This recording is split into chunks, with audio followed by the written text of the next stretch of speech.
अब मुझे खास तौर से जो डेरा में मैंने कांग्रेस जीवित करी है, उन्होंने मेरे हाईकमान में खास तौर से ठाकुर सुखविंदर सिंह सुक्खू जी ने उस बात को देखते हुए जब बाई इलेक्शन आया तो पहले टिकट के लिए बोला गया था, फिर कुछ सर्कमस्टेंसेस ऐसे बने, भाभी को आना पड़ा। मैं मानता हूँ ठीक डिसीजन रहा डेरा के लिए। विकास कार्य जिस गति से डेरा में हो रहे हैं उस गति से शायद मैं नहीं करवा पाता, तो डेरा के लिए अच्छा रहा।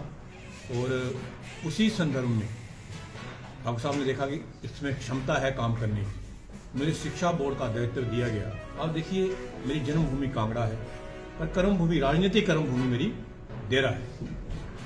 और डेरा से जुड़ाव तो मरने तक रहेगा, जब तक हम जीवित हैं डेरा से जुड़ाव रहेगा। ये भी वायरल हो रहा है, इसमें क्या है कि अब डेरा कोटे से चेयरमैन बने हैं।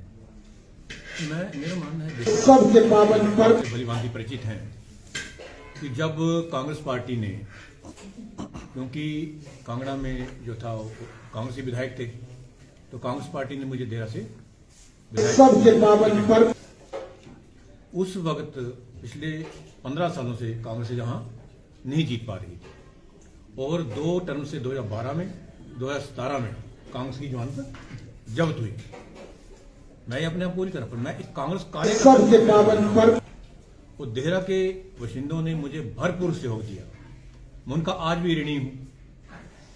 कल तो ऐसे ही बातचीत में बात निकली, अगर मुझे बनाया गया है, देखिए काबिलियत हर और कार्यकर्ताओं में सबसे पावन पर खास तौर से जो डेरा में मैंने कांग्रेस जीवित करी है, उन्होंने मेरे हाईकमान में खास तौर से ठाकुर सुखविंदर सिंह सुक्खू जी ने उस बात को देखते हुए जब बाई इलेक्शन आया तो पहले टिकट के लिए बोला गया था, फिर कुछ सर्कमस्टेंसेस ऐसे बने, भाभी को आना पड़ा। मैं मानता हूँ ठीक डिसीजन रहा डेरा के लिए। विकास कार्य जिस गति से डेरा में हो रहे हैं मैं नहीं करवा पाता, तो डेरा के लिए अच्छा रहा। और उसी संदर्भ में ठाकुर साहब ने देखा कि इसमें क्षमता है काम करने की, मुझे शिक्षा बोर्ड का दायित्व दिया गया कि वे शिक्षा में कुछ सुधार करेंगे। प्रोफेशनल हूँ और मैंने कुछ करने की चेष्टा भी करी है। आज भी बातचीत हुई तो उन्होंने बोला अच्छा काम कर रहे हो और भी करने की गुंजाइश है, तो मैं समझता हूँ इसमें कोई दूसरी राय भी नहीं है।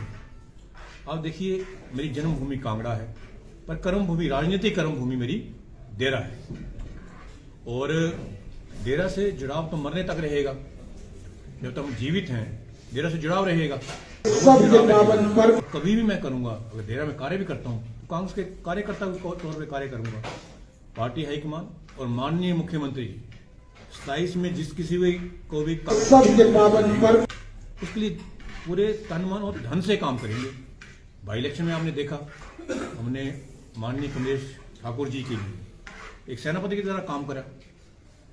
अब वो आते हैं, कोई और आता है, ये तो सबसे पावन पर मुख्यमंत्री जी निर्णय करेंगे, हाईकमान निर्णय करेगी।